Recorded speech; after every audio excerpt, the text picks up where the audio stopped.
கோவை மக்களவை தொகுதி தேர்தல் பிரச்சாரத்தின் போது கூட்டத்தில் இருந்த பெண்கள் வழங்கிய கோரிக்கை மனுக்களை அத்தொகுதியில் போட்டியிடும் பாஜக வேட்பாளர் அண்ணாமலை முகம் சுளிக்காமல் வாங்கிக் கொண்டார். கடைசி வாய்ப்பு நமக்கு காமராஜபுரத்தை மாற்றுவதற்கு, கோயம்புத்தூரை அடுத்த கட்டம் எடுத்துச் செல்வதற்கு எல்லோரும் தாமரை சின்னத்தில் வாக்களிக்க வேண்டும். நன்றிங்கம்மா. ரொம்ப நன்றி.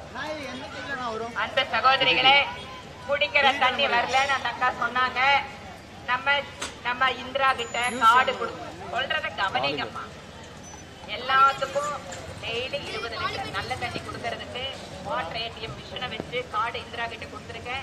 யாருக்கு வேணுமா போய் இந்திரா வீட்டுல கார்டு வாங்கிக்கோங்க. எல்லாத்துக்கும் தண்ணி இருக்கு. பைப்ல வர்ற தண்ணியா நான் கார்பரேஷன்ல பேசுறேன். ஓகே, நான் அது கார்பரேஷன் குடிக்கிற தண்ணி உங்களுக்கு ஏற்பாடு பண்ணிட்டேன். கீழே வீட்டுக்கு வர்ற தண்ணிக்கு நான் கார்பரேஷன்ல பேசுறேன். Okay okay okay. செய்திகளை உள்ளது உள்ளபடி தெரிந்து கொள்ள ரெஃப்ளெக்ட் நியூஸை சப்ஸ்கிரைப் பண்ணுங்க.